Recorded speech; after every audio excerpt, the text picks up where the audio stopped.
আইসিসির র্যাঙ্কিংয়ের বড় তালিকায় অনেকদিন ধরেই বাংলাদেশের পতাকাটা ধরে রেখেছিলেন সাকিব আল হাসান। ক্রিকেটের সব ফরম্যাটেই অলরাউন্ডারের তালিকায় সাকিব আল হাসানের নামটা থাকত উপরের দিকেই। সম্প্রতি টি-20 থেকে অবসরের পর তার নামটা সেখান থেকে সরিয়ে নিয়েছে আইসিসি।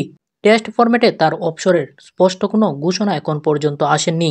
তবে আইসিসি বিস্ময়ের জন্ম দিয়েছে ওয়ানডে র্যাঙ্কিং থেকে সাকিব আল হাসানের নামটা সরিয়ে দিয়ে। সবকিছু মেনে নিলেও এখন পর্যন্ত সাকিব বাংলাদেশের হয়ে ওয়ানডে ফরম্যাটেই কেবল নিজকে ধরে রেখেছেন। যদি আইসিসির অফিসিয়াল ওয়েবসাইটের র্যাঙ্কিংয়ের পর্দায় তার নামটা নেই, বাংলাদেশি অলরাউন্ডারের নামটা সেখানে দেখতে না পেয়ে অবাকও হয়েছেন অনেকেই। অবশ্যই আইসিসি সাকিবের নামটা র্যাঙ্কিং থেকে সরিয়েছে নিজেদের নিয়মের কারণেই। কারণ এক বছর কোনো ম্যাচ না খেললে আইসিসির র্যাঙ্কিংয়ে জায়গা পায় না কোনো ক্রিকেটার।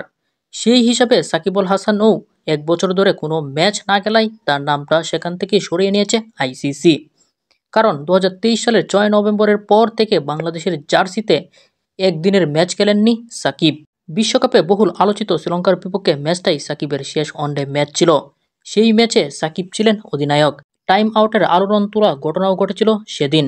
আবার সাকিব ছিলেন ম্যান অব দ্য ম্যাচ। বিশ্বকাপের শেষ ম্যাচটা বাংলাদেশের খেলা ছিল অস্ট্রেলিয়ার বিপক্ষে, সেটাই ছিলেন না সাকিব। এরপর বাংলাদেশের দুটি সিরিজ খেললেও একটির স্কোয়াডেও ছিলেন না সাকিব। সাকিব অবশ্যই একটি ম্যাচ খেললেই আবার ঢুকে যাবে র্যাঙ্কিংয়ে।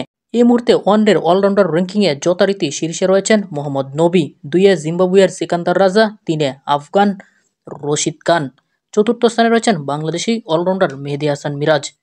সাকিব আল হাসানের বর্তমান পরিকল্পনা অনুযায়ী 2025 সালের চ্যাম্পিয়ন ট্রফি খেলে অবসর নেবেন তিনি। তবে জুলাইয়ের গণ অভ্যুত্থান পরবর্তী সময়ে আওয়ামী লীগের সঙ্গে বিতর্কিতও হয়েছেন সাকিব নিজেও। চ্যাম্পিয়ন ট্রফির আগে বাংলাদেশের আছে 3টি ওয়ানডে। ওয়েস্ট ইন্ডিজ সফরে সেই ম্যাচগুলোতে সাকিব থাকবেন কিনা তা এখনও স্পষ্ট নয়। সেক্ষেত্রে বলা যায় চ্যাম্পিয়ন ট্রফিতেই হয়তো শেষবার দেখা যেতে পারে সাকিবকে।